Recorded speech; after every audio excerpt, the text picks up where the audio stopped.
Let's talk German football, shall we? Because it's been another eventful week in terms of results in the Bundesliga. But not just that, off the field as well. It was announced after all talk of Xabi Alonso perhaps being Jurgen Klopp's successor at Liverpool.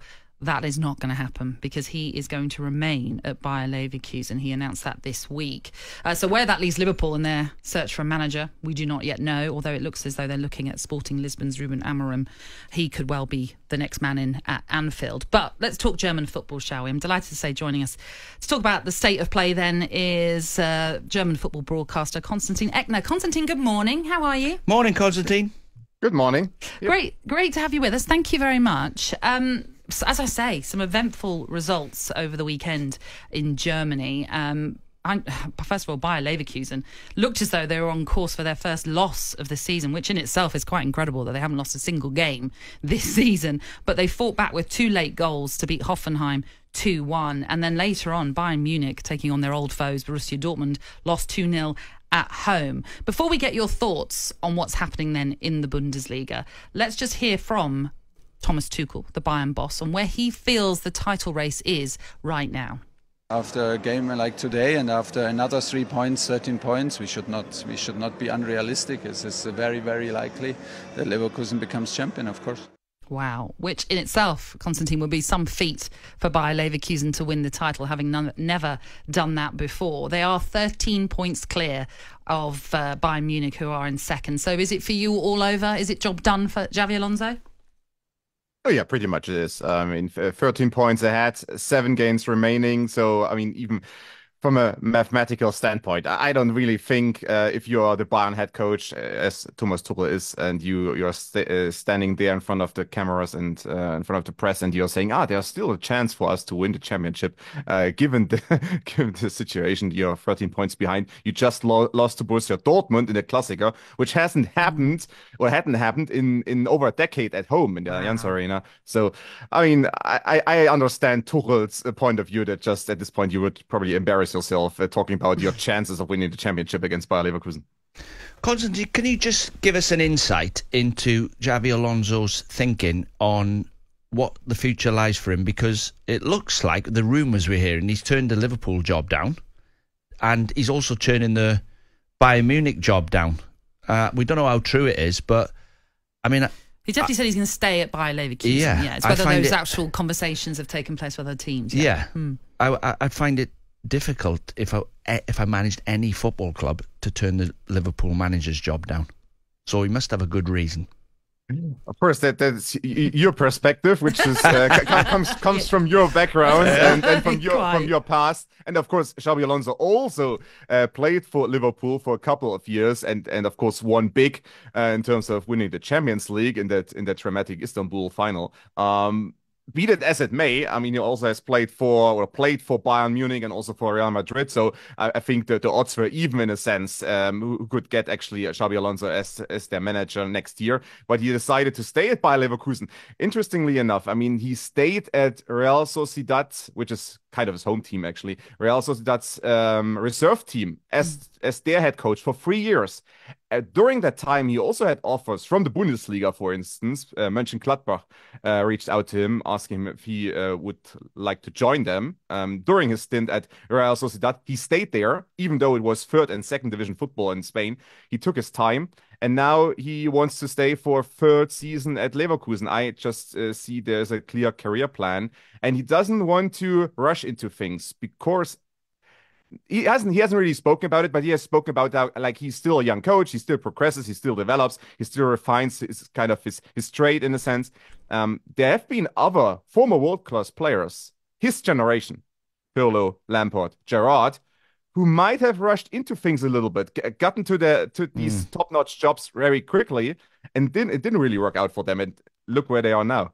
Yeah, very, very interesting. His dilemma will be, I lose 6 games next season. Will the Bayern Munich job be still available for me? Will it ever come my way again? Yeah, look at Steven Gerrard. He was thinking he was going to be manager of Liverpool probably. But it might never come his way again. I suppose that's the interesting point, Konstantin, in terms of Bayer Leverkusen and where they stand in German football. He took over them in October 2022. I think they were in the relegation zone at that point, but he took them up to 6th in that season. Now they're on course to win their first ever German league title. I think they need 3 more wins now from their final 7 games to complete that. In terms of possibly becoming a new force in German football, is that possible for Bayer Leverkusen? I'm not sure about that.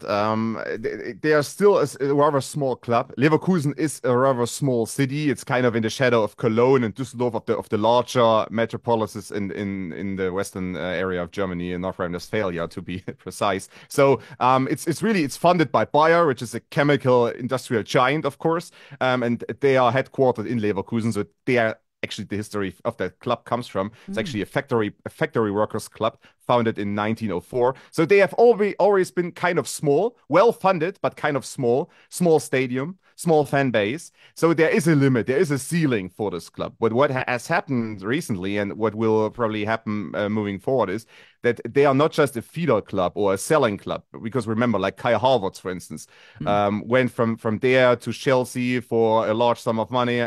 How many millions it was, but it was a large sum of money. And other players also left them. Andre Schürrle and these likes of top class players were sold by Leverkusen once they got an offer from a big time club from England, for instance. Now it might change a little bit. Florian Wirtz is their most talented player, and he won't leave Leverkusen during the summer transfer window, which is kind of unheard of, because the normal way would be he would leave to Bayern, to Real Madrid, to Manchester City, you name it. But it doesn't happen. So, I mean, they change their perception in a sense. They might establish themselves to be a force to be reckoned, at least to some extent. But still, there's a ceiling just because of the size of the club. Well, you've more or less answered what I was going to ask you. I was going to say, who's doing the business and who are the players that are actually producing the goods? And most of all, how's he managed to do it? What style of football is he playing, and what like system is he playing? Yeah. How's he managed to go the whole season without losing? Of course, Leverkusen, the team itself, they were better than the second to last place, actually, when he took over. They were second to last in October of 2022. So they underperformed heavily at that point still. He managed at first, during the first season when he took over, he allowed them to play like counter-attacking football just to get enough points to get out of the relegation zone and actually go to Europe and play the Europa League competition.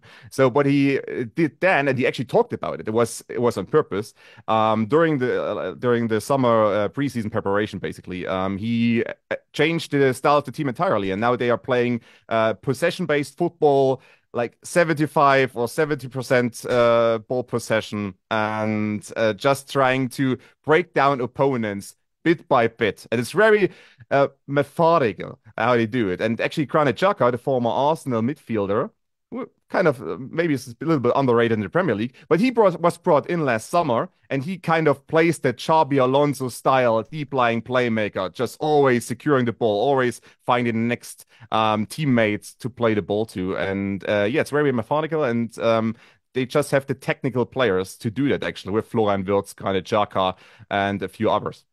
Of course, they're in Europa League action still. They're in the quarterfinals, drawn with West Ham. That'll be fascinating to see how that one pans out. Just quickly, in terms of what next for Bayern Munich, we know that Thomas Tuchel's going to be leaving this summer. Are we any closer to his successor, knowing who that will be? Xabi Alonso won't be his successor, that's for sure. There are 2 names right now. And I mean, it might change again, because you see how things change. I mean, I think Liverpool thought like they would get Xabi Alonso. It didn't happen. So there are 2 names right now. The first is Roberto De Zerbi from Brighton, because there is some uncertainty about his future, and of course he has coached himself kind of in that top-notch spot, in a sense, or at least in the top-tier realm of coaches in Europe. And the other name is, might come as a surprise, actually, Julian Nagelsmann, who is right now managing the German national team. Yeah. And a lot of people at Bayern think maybe we sacked him too early, actually, last year, and maybe we should reconsider, and maybe we can come together and rejoin. So it would surprise, of course, it would be a surprise, but still, I mean, it might happen, actually, because Julian Nagelsmann, his contract with the German Football Federation is coming to an end after the Euros, so he's looking for the next job. And I mean, he's still intrigued by the Bayern gig. Yeah, and was only there for a couple of seasons, like you say, a very young manager, but another name that's been linked with Liverpool. That's the problem all these teams are going to have. They're all linked now with everybody, all these familiar names that we're talking about. Constantine, it's been great to chat to you and shedding light on life in German football for us. Thank you very much. Yeah, thanks very much. Thanks. I mean, that is fascinating. And incredible, actually, from Xabi Alonso to say, I want to stay. Because like you say, there are that carrot of Liverpool, even maybe Real Madrid or Bayern Munich, three amazingly wonderful European pedigree of all these teams. For him to say no, well, you know when you're overachieving now, when you're a manager and you know when it's gonna stop. At some point, you might have a striker who just can't miss. So you do go to the board and say, right, how am I going to keep this going? How much money have I got to spend? And it's not so much signing players. Can I keep the players who are doing really well for me? Because they're getting knocks on the door. Yeah. And unless we can double their wages, tell me if we can't, because I might as well leave, because I ain't going to do much better than this. Yeah. So is the job going to come my way again? Bayern Munich? Well, maybe he's been tapped up by Real Madrid. Right, well, we don't know. But he has said he wants to stay at Bayer Leverkusen. That he announced this week, or last week, I should say. And actually, looking at his team, I mean, the goals have been shared around. There's no one particular style. One is just into double figures. But the rest, imagine a Liverpool or Bayern Munich, and you're looking there thinking, who are we going to have as manager now? Who's going to come in here and not mess the club up? What a decision that is! Oh, it's massive.